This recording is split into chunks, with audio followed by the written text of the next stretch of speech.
Hello friends. आज हम बात करते हैं उत्तर व्यवहारवाद और उत्तर आधुनिकतावाद पर। तो आज हम उत्तर प्रत्यक्षवाद देखेंगे और उसकी में उत्तर आधुनिकतावाद देखेंगे। तो पहले तो हम उत्तर प्रत्यक्षवाद और उत्तर आधुनिकतावाद में अंतर देखते हैं कि इन दोनों को कंपैरेटिव स्टडी करते हैं इन दोनों की कि मतलब कौन किस पर बल देता है और कौन किस पर बल देता है। यानी कि पहले हम देखते हैं प्रत्यक्षवाद और उत्तर प्रत्यक्षवाद जो है इन दोनों में अंतर देखते हैं। जैसा कि हम सब जानते हैं कि प्रत्यक्षवाद जिसका हम अनुभववाद, ठीक है, व्यवहारवाद, आधुनिकवाद के नाम से भी जानते हैं।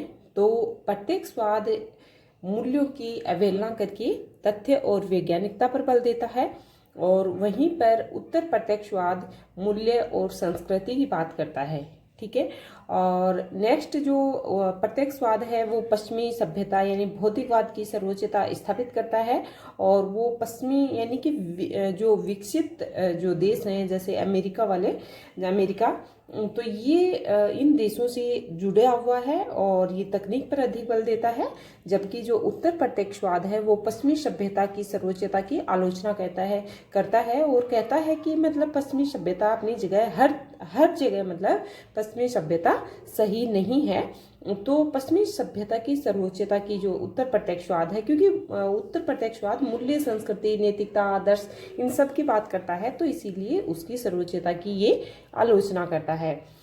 नेक्स्ट देखते हैं व्यवहारवाद जो है उसमें जैसे जो हिंजुलाऊ है ये तो एक कठोर व्यवहारवादी हैं और इन्होंने कहा है कि मतलब उत्तर व्यवहारवाद ने व्यवहारवाद की अवहेलना की है। तो इस तरीके से जो उत्तर व्यवहारवाद है वो तो तथ्य मूल्य का समन्वय करता है, जबकि व्यवहारवाद तथ्य की ही बात करता है, मूल्यों की अवहेलना करता है। तो ये हमें ध्यान रखना है। इसमें हिंजुलाऊ जो कि कठोर व्यवहारवादी हैं इनको हमें ध्यान रखना है, ये कई बार एग्जाम में पूछा गया है। और जो उत्तर व्यवहारवाद है इससे रिलेटेड बुक है डेविड ईस्टन की और the new revolution in political science 2006 में ये बुक प्रकाशित हुई थी। तो ये बुक हमें ध्यान रखनी है, the new revolution in political science 2006 किसकी बुक है? डेविड ईस्टन की। ओके, तो ये देखते हैं। उसके बाद जो उत्तर प्रत्यक्षवाद है उसमें क्या क्या आएगा?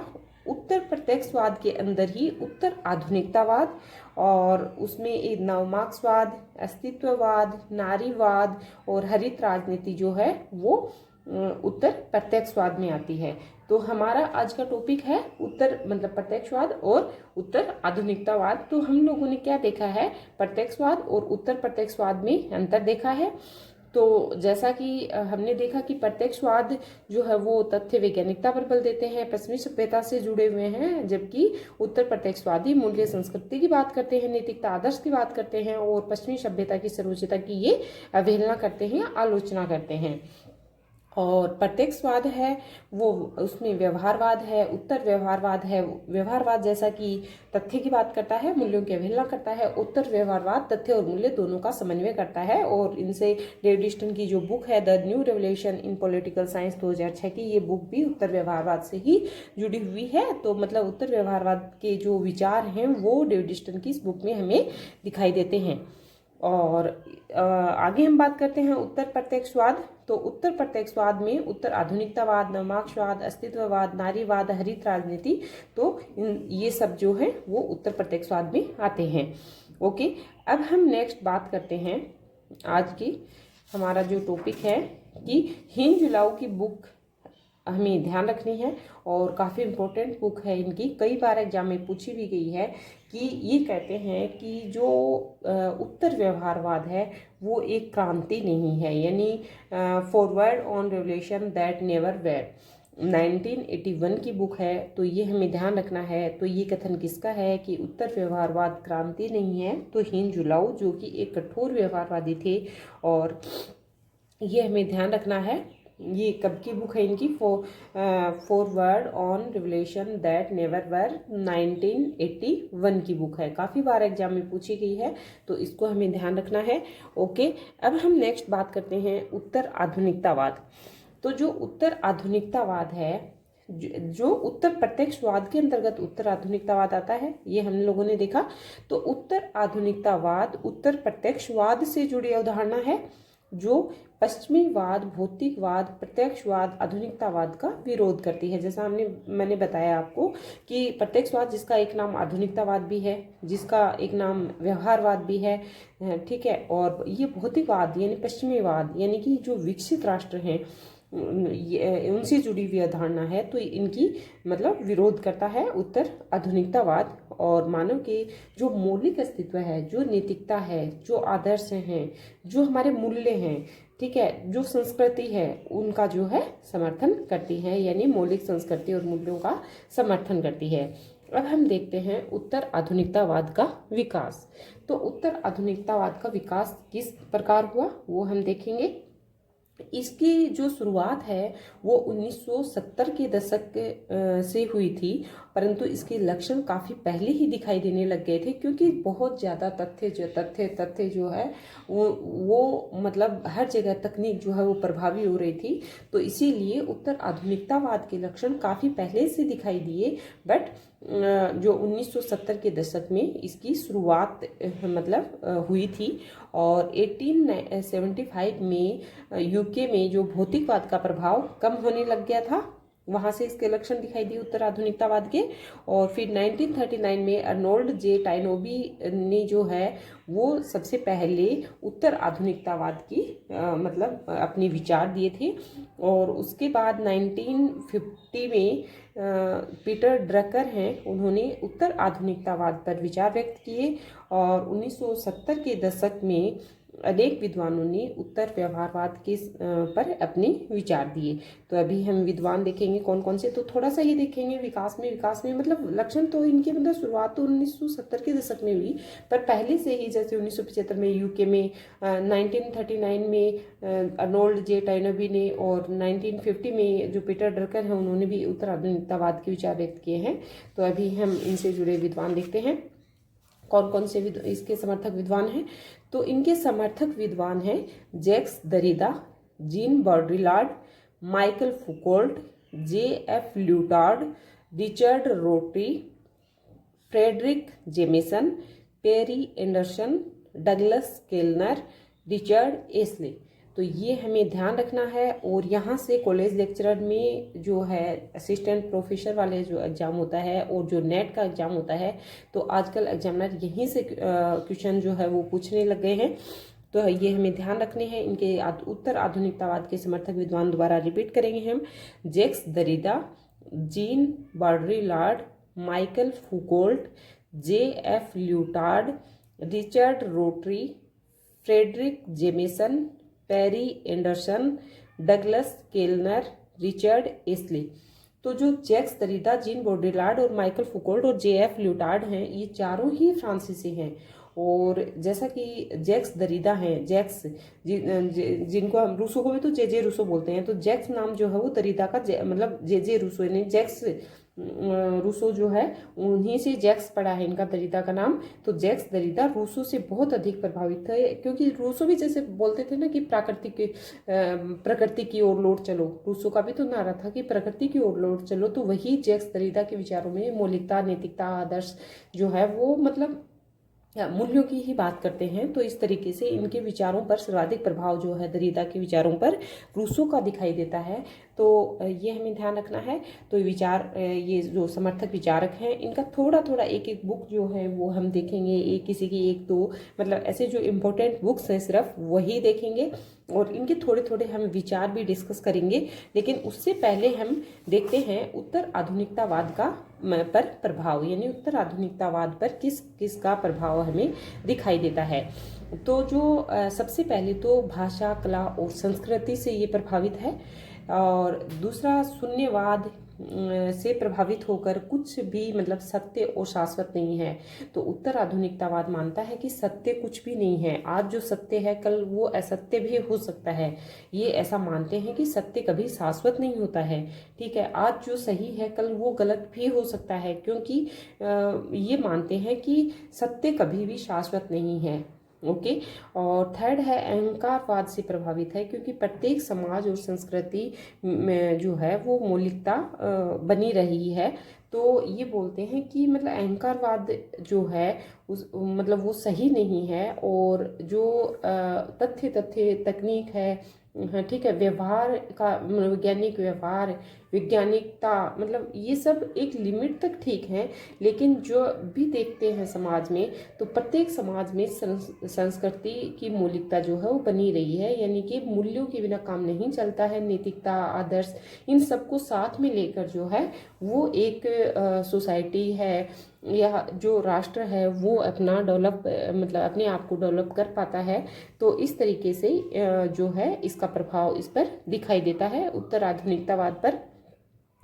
तो अभी हम नेक्स्ट देखते हैं, ये हमने देखा उत्तर आधुनिकतावाद पर प्रभाव। अभी हम देखते हैं उत्तर आधुनिकतावाद की विशेषताएं। तो जो उत्तर आधुनिकतावाद है, इसकी क्या क्या विशेषताएं हैं? जैसा मैंने बताया आपको कि सत्य निश्चित नहीं होता और परिवर्तित होता रहता है, यानी सत्य शाश्वत नहीं है। और ये मानते हैं कि ये शून्यवाद से भी प्रभावित होकर मानते हैं कि कभी भी सत्य शाश्वत नहीं हो सकता, वो निश्चित भी नहीं है, वो परिवर्तित होता रहता है। नेक्स्ट इसकी विशेषता है, यह पद सोपान के स्थान पर अराजकता पर बल देते हैं। ये कहते हैं कि जैसे पद सोपान मतलब सबसे नीचे फिर ऊपर, ऊपर जो सीढ़ी नुमा जो एक मतलब पिरामिड जो सर्किल होता है उसकी ये मतलब आलोचना करते हैं, और ये कहते हैं कि इससे अच्छा तो अराजकता है ना।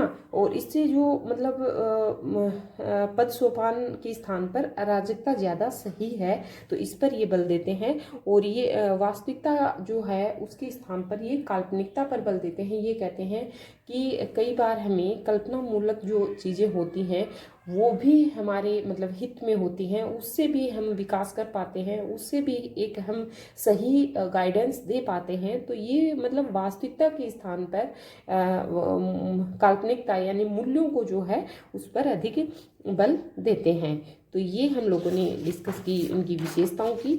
और उसके बाद हम फोर्थ देखते हैं कि ये विचारधारा जो है महावर्तांत की आलोचना करते हैं, ठीक है।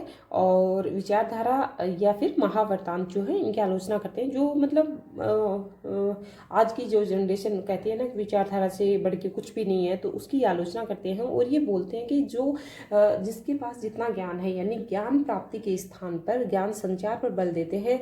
कि एक व्यक्ति है उसके पास बहुत सारा ज्ञान है, ठीक है, वो ज्ञान इकट्ठा करता चला, उसने हजारों करोड़ों किताबें, लाखों किताबें उसने पढ़ी हैं, ठीक है, हजारों बुक्स पढ़ ली, लेकिन वो अपने ज्ञान का एक भी बुक के ज्ञान का संचार नहीं कर पा रहा है। मतलब किसी दूसरे को या फिर समाज के विकास कार्य में या अपनी फैमिली या अपना मतलब मोहल्ला या फिर एक छोटी सी सोसाइटी या फिर कोई राष्ट्र, किसी भी तरीके से जब अपने ज्ञान का संचार नहीं कर पा रहा है तो वो सही नहीं है। ये कहते हैं कि ज्ञान प्राप्ति के मतलब से ज़्यादा इम्पोर्टेंट क्या है, ज्ञान का संचार करना। भले ही आपको एक बुक्स का ज्ञान हो, यदि आप उस ज्ञान का संचार करते हो यानी कि दूसरे को वो ज्ञान देते हो, तो वो ज़्यादा सही है। ओके। अब हम देखते हैं सार्वभौमिकता के स्थान पर स्थानीयकरण पर बल देते हैं। ये कहते हैं कि सबको मिला जुला के मतलब एक साथ लेने की बजाय छोटा छोटे मतलब पार्टों में अगर लिया जाता है, स्थानीयकरण पर ये बल देते हैं। फिर मल्टिंग पॉट यानी पश्चिमीकरण के स्थान पर बहुसंस्कृतिवाद का समर्थन करते हैं। जैसा मैंने आपको बताया था कि ये उत्तर प्रत्यक्षवाद का ही एक रूप है, उत्तर आधुनिकतावाद। तो ये पश्चिमीकरण का आलोचना करते हैं, यानी विकसित राष्ट्रों की आलोचना करते हैं। ये कहते हैं कि धीरे धीरे विकासशील राष्ट्र भी मतलब अपना विकास कर सके, क्योंकि मतलब मूल्य और नैतिकता दोनों अगर एक साथ रहेंगी, मूल्य भी साथ रहेंगे, नैतिकता, आदर्श, ठीक है, और जो संस्कृति है उनको साथ में लेके चलेंगे, तो हमारा समाज जो है वो ज़्यादा विकास कर पाएगा। तो ये मेल्टिंग पॉट यानी पश्चिमीकरण के स्थान पर किस पर बल देते हैं, बहुसंस्कृतिवाद पर बल देते हैं। और फिर ये उत्पादन के स्थान पर उपभोग पर बल देते हैं। अब उत्पादन तो इतना सारा कर लिया हम लोगों ने, ठीक है, किसी के पास उत्पादन बहुत ज़्यादा हो जाता है लेकिन उसमें उपभोग का कुछ भी नहीं है, ठीक है। तो मतलब ये कहते हैं कि उपभोग ज़्यादा बेस्ट है उत्पादन के बजाय, और आर्थिक मानव के स्थान पर सामाजिक सांस्कृतिक मानव का समर्थन करते हैं। ये कहते हैं कि आर्थिक मानव के स्थान पर सामाजिक सांस्कृतिक मानव जो है वो ज़्यादा सही है। ठीक है। और उसके बाद ये तो हम लोगों ने देखी इस पर प्रभाव, उत्तर आधुनिकतावाद पर प्रभाव और उत्तर आधुनिकतावाद की विशेषताएं। अब हम देखेंगे जो उत्तर आधुनिकतावाद के जो समर्थक विद्वान हम लोगों ने पहले देखे हैं, नाम पढ़ा था हम लोगों ने, Jacques Derrida, Jean Baudrillard, Michael Foucault, J F. Lyotard, Richard Rorty, Fredric Jameson, Perry Anderson, Douglas Kellner, Richard Ashley. तो हम सबसे पहले देखेंगे जैक्स दरिदा। ये एक फ्रांसीसी विद्वान हैं और ये 1930 से 2004 तक के हैं, और ये मूलतः तो अल्जीरिया के थे, लेकिन बाद में ये फ्रांस चले गए, तो ये फ्रांसीसी नागरिक हैं। और ये जे रूसो से प्रभावित, मैंने आपको बताया था कि जैक्स नाम जो है वो रूसो से ही जैक्स इनको नाम के आगे लगा है। जैसा रूसो ने भी कहा था कि प्रकृति की ओर लौट चलो, तो वैसे ही जैक्स दरिदा भी जो है वो कहते हैं कि अपने मूल्य और संस्कृति को कभी नहीं भूलना चाहिए, उनको साथ में रखना चाहिए, उसी से जुड़ा रहना चाहिए। तो इस तरीके से जो है ये रूसो से काफ़ी प्रभावित थे, और इनकी सबसे इम्पोर्टेंट बुक है ऑफ ग्रे मेटोलॉजी, 1967 की बुक है, काफ़ी इम्पोर्टेंट बुक है, इसको तो ध्यान रखना ही रखना है हमें। ठीक है। ऑफ ग्रेमेटोलॉजी 1969 की बुक है, तो इसको ध्यान रखना है। किसकी बुक है? जैक्स दरिदा की बुक है। और सेकंड बुक है इनकी स्पीच एंड फेनोमिना, ये भी 1967 की बुक है। और थर्ड बुक है इनकी राइटिंग एंड डिफरेंस, 1967 की है। और मार्जिन्स ऑफ फिलोसफी 1972 की बुक है। तो ये हमें ध्यान रखना है। चार बुक कौन कौन सी है इनकी? ऑफ ग्रेमेटोलॉजी 1967, काफ़ी इंपॉर्टेंट बुक है, ध्यान रखना है। और speech and phenomena 1967, writing and difference 1967, margins of philosophy 1972 की बुक है। और फिर हम देखते हैं जैक्स दरिदा के विचार। तो सबसे पहले देखते हैं कि डीकंस्ट्रक्शन यानी विखंडन में पर इनके विचार क्या थे। तो ये कहते थे कि जिसमें पश्चिमी सभ्यता और संस्कृति की ये आलोचना करते हैं, और इनका एक कथन भी हमें ध्यान रखना है कि पाठ के बाहर कुछ नहीं है। ये कहते हैं कि पाठ के बाहर कुछ नहीं है, यानी मूल्य नैतिकता के बाहर कुछ भी नहीं है। अपने आदर्शों, अपनी संस्कृति, अपने मूल्य, अपनी नैतिकता, इनके बाहर कुछ भी नहीं है, ऐसा ये मानते थे। ठीक है। और नेक्स्ट देखते हैं महाद्वीपीय फैलाव। तो जो महाद्वीपीय फैलाव है यानी यूरोप का फैलाव कहीं कहीं अनेक संस्कृतियों के सामने संकट की स्थिति उत्पन्न कर देता है। यूरोप का फैलाव जो है वो कहीं कहीं अनेक संस्कृतियों के सामने संकट की स्थिति उत्पन्न कर देता है। और थर्ड इनके विचार हैं मौलिकता और पूरकता। तो जो बुक मैंने आपको बताई इनकी ऑफ ग्रेमेटोलॉजी 1967 की बुक है, इसमें ये कहते हैं कि मौलिकता और पूरकता पर ये बल देते हैं। और ये कहते हैं कि आज का जो युग है, आज की जो जनरेशन है, यानी कि आज का जो भी इन्वायरमेंट है अपना, इसमें मौलिकता का अभाव हो गया है। मौलिकता तो ये मान लीजिए कि एक मतलब कुछ नाम मात्र की बन के रह गई है, जबकि इसके स्थान पर जो है वो और कुछ ही मतलब दिखाई देता है, यानी तथ्य के ज़्यादा दिखाई देते हैं, तकनीक ज़्यादा दिखाई देती है। जो मेन जो हमारा पर्पज है, जो हमारी मूल जो मौलिकता है, जो नैतिकता है, यानी हमारे जो आदर्श हैं, वो जो है वो ख़त्म होते जा रहे हैं। तो जो मौलिकता है वो तो बहुत कम रह गई है। जैसा कि एक हम इस तरीके से समझ सकते हैं, जैसे ये कुछ जैसे हम लोग शेक पीने जाते हैं, ठीक है। तो शेक में जैसे हम लोगों ने मैंगो शेक पिया, ठीक है, तो उसमें मैंगो जो है वो तो 1 स्पून रहेगा, ठीक है। उसमें 3 से 4 स्पून जो है आइसक्रीम डाल दिया जाता है, बाकी दूध डाल दिया जाता है, बाकी ड्राई फ्रूट डाल दिया जाता है। तो पूरकता ज़्यादा प्रभावी हो गई है मौलिकता के कंपैरिजन। ये बात जो है वो जैक्स दरिदा कहते हैं। तो हम लोगों ने देखे जैक्स दरिदा के विचार। तो जैक्स दरिदा के विचारों में डीकंस्ट्रक्शन यानी विखंडन, जिसमें उन्होंने पाठ के बाहर कुछ भी नहीं ये कथन बोला है, और महाद्वीपीय फैलाव यानी यूरोप का फैलाव कहीं कहीं जो है अनेक संस्कृतियों के सामने संकट की स्थिति उत्पन्न कर देता है। और थर्ड इनके विचार मौलिकता और पूरकता पर है, जो कि इनकी बुक जो इम्पोर्टेंट बुक है द ग्रेमेटोलॉजी 1967 की बुक, और इसमें इन्होंने मतलब मौलिकता पर बल दिया है। और इन्होंने कहा कि आज जो है वो मौलिकता अप्रभावी हो गई है, मतलब इसको निष्क्रिय बना दिया है, यानी कि कुछ नाम मात्र की मौलिकता रह गई है, बाकी पूरकता जो है वो ज़्यादा प्रभावी हो गई है। तो इस तरीके से इनके विचार हम लोगों ने देखे, इनकी बुक्स देखी। और नेक्स्ट जो विचारक हैं वो हम देखते हैं जीन बॉड्रिलार्ड। ये भी फ्रांस के विचारक, मैंने बताया आपको 4 शुरू वाले जो विचारक बताए मैंने आपको, वो चारों ही फ्रांस के थे, जैक्स दरिदा, जीन बॉड्रिलार्ड और माइकल फुकोल्ट और जे.एफ. ल्यूटॉर्ड। तो देखते हैं जीन बॉड्रिलार्ड के विचार। तो इनकी एक बुक है और काफ़ी इम्पोर्टेंट बुक है ये भी, सिमुलक्रा एंड सिमुलेशन।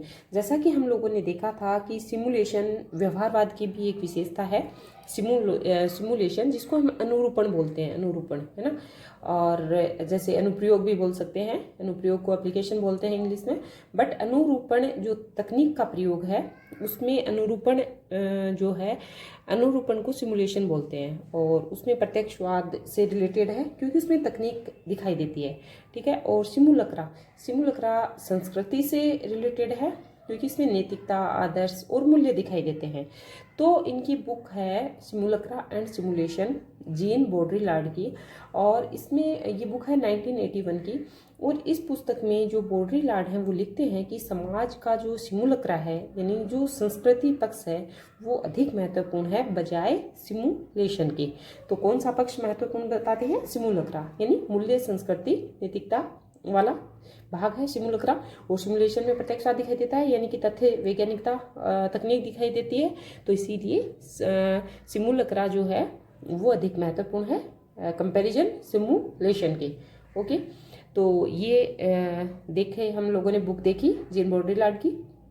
अब इनके विचार देखते हैं। तो अति यथार्थवाद की अवधारणा मतलब ये देते हैं, और इसमें ये बताते हैं कि वर्तमान जो भौतिकवाद है यानी कि में प्रचार प्रसार के माध्यम से झूठी आभासी दुनिया तैयार की जा रही है और जिसका वास्तविकता से कोई लेना देना नहीं है। तो ये कहते हैं कि जो मतलब सिमुलेशन है यानी जो प्रत्यक्षवाद भौतिकवाद पर बल देता है, तो जो भौतिकवाद है यानी वैज्ञानिक वाद जिसको बोलेंगे, व्यवहारवाद हम लोग बोल सकते हैं, और मतलब जो प्रत्यक्षवाद है इसमें एक मतलब बहुत ज़्यादा इसका प्रचार प्रसार, कई बार तो ये ऐसा होता है कि मतलब यूट्यूब पे भी अगर देखते हैं हम लोग बात करते हैं, या कई संस्थाओं में मतलब वैसे भी जाके देखते हैं, और या फिर कहीं भी देख लो, एक शॉप का ही अगर एग्जांपल लेते हैं तो बाहर से बहुत अच्छी मतलब डेकोरेशन होगी शॉप में, अच्छी खासी मतलब उसको बनाई जाएगी, अच्छी सीढ़ियाँ, अच्छा मतलब फुटमेट उसमें डाले होंगे, और बाहर से खूब अच्छे अच्छे उसमें डब्बे वब्बे लगा के, अंदर उसमें जो सामान होता है वो बिल्कुल लोकल उनमें होता है, और लोग मतलब उसी बाहर की साज सजावट को देखकर लोग वहाँ से सामान परचेज करते हैं। और जबकि एक नॉर्मल छोटी सी दुकान होती है लेकिन उसमें ऑर्गेनिक सामान मिलता है, तो उसका मतलब वहाँ नहीं जाएंगे, क्योंकि वहाँ एक तो लगता है कि वहाँ जाने से हमारी इज्जत कम हो जाएगी, ठीक है, हमारी पर्सनैलिटी डाउन हो जाएगी, ऐसा मतलब आज की जनरेशन मानती है। बट ऐसा नहीं है। जहाँ से हम अपने मूल्य, जहाँ से हम अपनी मौलिकता, जहाँ से हम अपने नैतिकता, आदर्श मतलब उनसे जुड़े रहकर, जहाँ से अपना मेन पर्पज है, यदि वो हम लोग प्राप्त कर लेते हैं तो वो ज़्यादा सही है बजाय एक झूठी आभासी दुनिया की, जो कि वास्तविकता से उसका कोई लेना देना नहीं है, वो सिर्फ बाहर की सज्जा और सजावट पर ये ध्यान देते हैं। तो ये रहे इनके अति यथार्थवाद संबंधी विचार। और अभी नेक्स्ट इनके विचार हैं संकेत मूल्य पर, यानी सिंबल पर ये क्या बोलते हैं, जैसे लोगो भी बोलते हैं हम लोग इसको, ठीक है। तो एक वैसे देखें तो यूट्यूब से भी हम समझ सकते हैं, जैसे यूट्यूब पे किसी का बहुत सुंदर सा लोगो बन के, तो लोग मतलब जैसे वो दिखाई देता है यूट्यूब पे उस चैनल, तो देखते हैं यार बहुत सुंदर लोगो है, ठीक है। अंदर मैटर चाहे उसका कुछ भी ना हो, चाहे उसको बोलना भी ना आए, लेकिन वो लोगो देख के व्यक्ति इतना इम्प्रेस हो जाता है कि वो देखता है। ठीक है, तो ये कहते हैं जीन बॉड्रिलार्ड, ये कहते हैं कि जो संकेत मूल्य है यानी जो लोगो है, जो सिंबल है, उसके माध्यम से पश्चिम की जो सर्वोच्चता है इसको स्थापित करने का प्रयास किया है। ये कहते हैं कि सिर्फ एक लोगों के माध्यम से जो पश्चिमी सभ्यता है, जो विकसित जो राष्ट्र हैं वो पश्चिम की सर्वोच्चता स्थापित करना चाह रहे हैं, लेकिन वो नहीं होना चाहिए। क्योंकि जो मूल्य और नैतिकता हैं, जो आदर्श हैं हमारे, उन्हीं से जो है वो एक विकासशील राष्ट्र जो है यानी कि पूर्व वाले जो राष्ट्र हैं वो अपना विकास कर पाएंगे। ओके, अब हम बात करते हैं नेक्स्ट तीसरे जो थिंकर हैं वो है माइकल फुकोल्ट। तो जो माइकल फुकोल्ट हैं ये भी एक फ्रांसीसी दार्शनिक और इतिहासकार हैं, और इन्होंने बताया कि जो इनकी रचनाएं देखते हैं सबसे पहले, तो इनकी रचनाएं, 2 रचनाएं तो इनकी काफ़ी इंपॉर्टेंट हैं, वैसे मैं आपको 3 रचनाएं बताने वाली हूँ। तो इनकी रचनाएं हैं मॉडर्नेस एंड सिविलाइजेशन, तो 1961 की बुक है, काफ़ी इंपॉर्टेंट बुक है। और दूसरी इनकी बुक है the order of the things 1966 की, और थर्ड बुक है इनकी द हिस्ट्री ऑफ सेक्सुअलिटी, तो 1976 की बुक है। तो इस तरीके से ये 3 बुक्स हैं, लेकिन 2 ऊपर वाली बुक्स हैं मॉडर्नेस एंड सिविलाइजेशन, ये 1961 की, ये ध्यान रखनी है, और द ऑर्डर ऑफ थिंग्स 1966 की, ये ध्यान रखनी है। तो यहाँ से क्वेश्चन डेफिनेटली एग्जाम में आता ही आता है, तो ये हमें ध्यान रखना है, चाहे असिस्टेंट प्रोफेसर का एग्जाम हो, चाहे नेट का हो, जेआरएफ का हो या डीएसएसबी का हो, कोई भी एग्जाम हो, किसी भी स्टेट का एग्जाम हो, उसमें यहाँ से क्वेश्चन बनता ही बनता है। तो इन बुक्स को हमें ध्यान रखना है। और फिर हम देखते हैं माइकल फुकोल्ट के विचार। तो विचारों में जो पश्चिमी सभ्यता का विरोध किया है इन्होंने, और पश्चिमी सभ्यता का विरोध करते हुए इन्होंने कहा कि जो वंशावली का अध्ययन करके जो पश्चिमी सभ्यता और संस्कृति है उनकी इन्होंने आलोचना की है। तो ये हमें ध्यान रखना है। और ये कौन सी बुक में की है? तो ऑर्डर ऑफ थिंग्स में की है, 1966 वाली जो बुक है, इसमें इन्होंने वंशावली का अध्ययन करके जो पश्चिमी सभ्यता व संस्कृति है उसकी इन्होंने आलोचना की है। ओके, तो ये हमें ध्यान रखना है। और नेक्स्ट हम बात करते हैं इनके विचारों में। ये कहते हैं कि जो सत्य है वो निश्चित नहीं है, यानी सत्य सापेक्ष है, वो निरपेक्ष नहीं है, तो ये हमें ध्यान रखना है। और थर्ड इनका है कि ज्ञान शक्ति का स्रोत है। काफ़ी इंपॉर्टेंट लाइन है, और कई बार नेट में ये क्वेश्चन आया भी हुआ है कि ज्ञान शक्ति का स्रोत है, ये किसके विचार हैं? तो ये है माइकल फुकोल्ट के। और एक बार क्वेश्चन ये भी आया था कि माइकल फुकोल्ट के द्वारा ज्ञान को के कितने प्रकार बताए गए हैं? तो ज्ञान के इन्होंने 2 प्रकार बताए हैं, एक तो सैद्धांतिक, एक व्यवहारिक। सैद्धांतिक उतना महत्वपूर्ण नहीं है जितना व्यवहारिक है, क्योंकि ये अनुभव पर आधारित है, अनुभवजन्य है। ठीक है, अब व्यवहारिक के भी इन्होंने 3 भाग बताए हैं, मतलब 3 प्रकार बताए हैं। तो 3 प्रकारों में सबसे पहला बताया संप्रभुता यानी कि सत्ता, सेकंड इन्होंने बताया कौशल, और कौशल को हम अनुशासनात्मक भी कह सकते हैं, और थर्ड इन्होंने बताया बायो पावर। तो ये हमें ध्यान रखना है।